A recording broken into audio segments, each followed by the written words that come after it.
At this stage in life, past 65, you begin to understand things you never could in your 30s or 40s. Not just about the world, but about people, about what you say versus what you keep to yourself. We were raised to believe that honesty is always the best policy, that speaking your mind was a virtue, that if you love someone, you tell them everything. But here's what life taught me: sometimes silence is the kindest gift you can give yourself. And so today I want to talk about 5 private truths I wish I'd kept to myself after 65. Not because they were shameful, not because they were lies, but because sharing them cost me peace. And at this age, peace is everything. If you're over 60 or walking into the quiet of your own later years, this story might feel familiar. Truthful. What I really thought about my children's life choices. Let me tell you a story. My son married young, barely 23. His wife, lovely as she is, didn't come from the kind of upbringing I had hoped for him. I had concerns about their maturity, their money habits, even how she talked to him. And one day I told him, wasn't an argument, just a quiet moment between us. I said, "Son, I worry you settled too early. You had so much ahead of you." I said it because I loved him. But in that moment, I saw something shift in his eyes. He didn't argue, he just withdrew. And that distance, it stayed. Um, Years later, I look back and think, what did it serve? Would they have divorced if I had stayed silent? No. Would they have loved more if I hadn't spoken up? Possibly. Sometimes voicing your concerns, even from a place of love, doesn't land as care. It lands as judgment. And what we think is wisdom becomes a wedge. I wish I'd kept it to myself, let them grow, let them make their mistakes without the shadow of my disappointment, because peace in a family sometimes means allowing others to walk their path without our commentary. Truth to my deepest regrets. Everyone has regrets, but not everyone needs to hear them. I once sat with my daughter over tea and shared something I hadn't told anyone, that I wished I'd traveled more when I was younger, that I had dreamed of writing a book, that I sometimes wondered what life would have been like if I hadn't married her father so quickly. It felt like vulnerability, honesty, but I saw it on her face, a quiet worry, a sense that she had been the reason I didn't live the life I dreamed of. It was never my intention, but she carried it anyway. She started saying things like, "I'm sorry we held you back," or "I feel bad you never got to do what you wanted." And I realized what I meant as reflection, she heard as blame. She began to change how she talked to me. She tiptoed around me, avoided certain subjects, tried to compensate by inviting me on trips I had no energy for, just to make it up to me.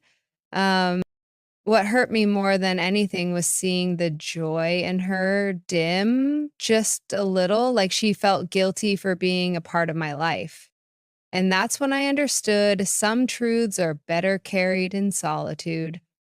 Some regrets are meant for the quiet of a park bench, a long walk, a private journal, not a loved one's conscience. Now I reflect on those dreams, but I let them be mine, not hers to fix, not hers to mourn. I give myself permission to grieve softly and still be content in all the love I lived, even if it looked different than what I once imagined. Because peace, I've learned, doesn't come from dragging the past into the present. It comes from gently laying it to rest without asking others to carry the casket with you. Truth. Tree, my real opinion on their parenting. You learn a lot watching your kids become parents. You see echoes of your own choices. Sometimes you beam with pride, other times you cringe. My daughter parents so differently than I did. She's more relaxed, less structured. I once mentioned that maybe more discipline would help just once. She bristled, defended, shut down. We didn't talk for 3 weeks after that. What I intended as help, she heard as criticism. And in hindsight, I understand is I wasn't just commenting on her parenting, I was even unintentionally questioning her identity as a mother.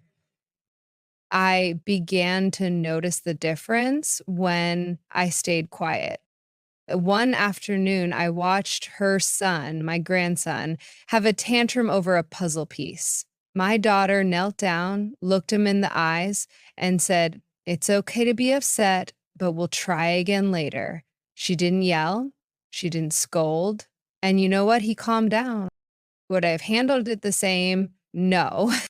But was her way wrong? Not at all. That day, I praised her. "You were so calm. I admire how you talk to him."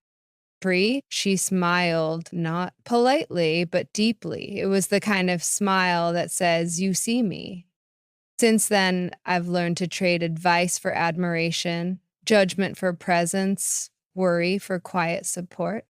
Is when I show up to love and not correct, I see more, learn more, and connect more. I realize something important. Peace often means letting people find their own way, even if it's not the way you would have chosen. When I softened, she opened. When I stepped back, we grew closer. My silence became a bridge, not a wall. Truth for the money conversations I should have avoided. Money's a tricky subject in any family. After I retired, I became more open about my finances. I thought, if I'm honest, maybe I can teach them. Maybe I can help them avoid my mistakes. So I talked about what I saved, what I didn't, how I budgeted, and what I wished I had done differently. I thought I was helping. But over time, those conversations created a subtle tension. One child began assuming I had more than I did. Another started making comments like, "Well, you never struggled, so you wouldn't understand." Suddenly, my honesty became a point of resentment. On Thanksgiving, my son asked, half joking, half not, if I was planning to leave the house to him. I laughed it off, but deep down, I knew I'd crossed a line.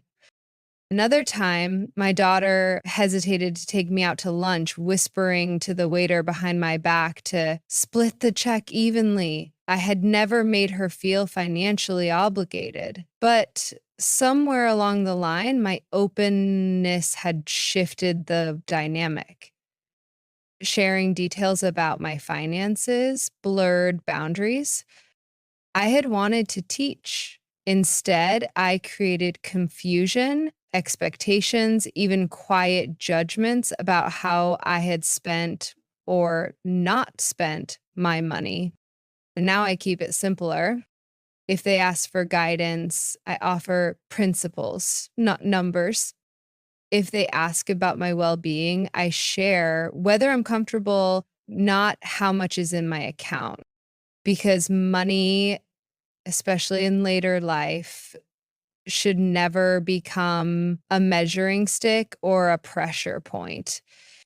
There's freedom in mystery, not deception, just quiet ownership of your private life. Sometimes protecting peace means protecting privacy. And peace in your golden years is far more valuable than any balance sheet. Truth 5, the real reasons I pulled away. As I aged, I slowed down physically and emotionally. I started saying no to family trips. I skipped birthdays. I stayed home more. And when asked why, I offered half truths. I'm tired. I'm not feeling well. Maybe next time. But the real reason, I was overwhelmed. I felt taken for granted, like a permanent helper, expected to smile and say yes. At 70, I didn't want to babysit every weekend. I didn't want to be the default host for every gathering. I wanted space, stillness, time for myself. And I wish I had just said that. But instead, I said too little or too much. One day I exploded, said I felt used, invisible. The words came out harsher than I meant, and they hurt people I love. What would have been better? A boundary clearly, kindly set. Early, consistently. Thank you for thinking of me, but I won't be available every time. I love you, but I need rest this weekend. Truth said gently, preserve connection. Truth said with resentment, build walls. And when I finally learned to speak up, not as protest, but as care for myself, something changed. They understood, they adjusted, not always perfectly, but respectfully. And I felt seen, not as a grandmother or a helper or a hostess, but as a woman who had earned the right to rest, to choose, to step back when needed. Because peace isn't passive, it's protected. And protecting it starts with being honest, early, softly, and without shame. So if you're over 60, ask yourself, what truths are you carrying that don't need to be spoken out loud? What peace could you preserve by simply letting go of the need to be understood? Your peace matters more than their reaction. Your joy matters more than their approval. And you matter even when you say nothing at all. If this spoke to you, please consider sharing this with someone who needs the reminder. And if you haven't already, subscribe to The Mindful Elder, where stories like this are told with love, honesty, and the wisdom that only time can give. Because late life isn't an ending, it's a deeper beginning. And your peace is a sacred, worthy thing.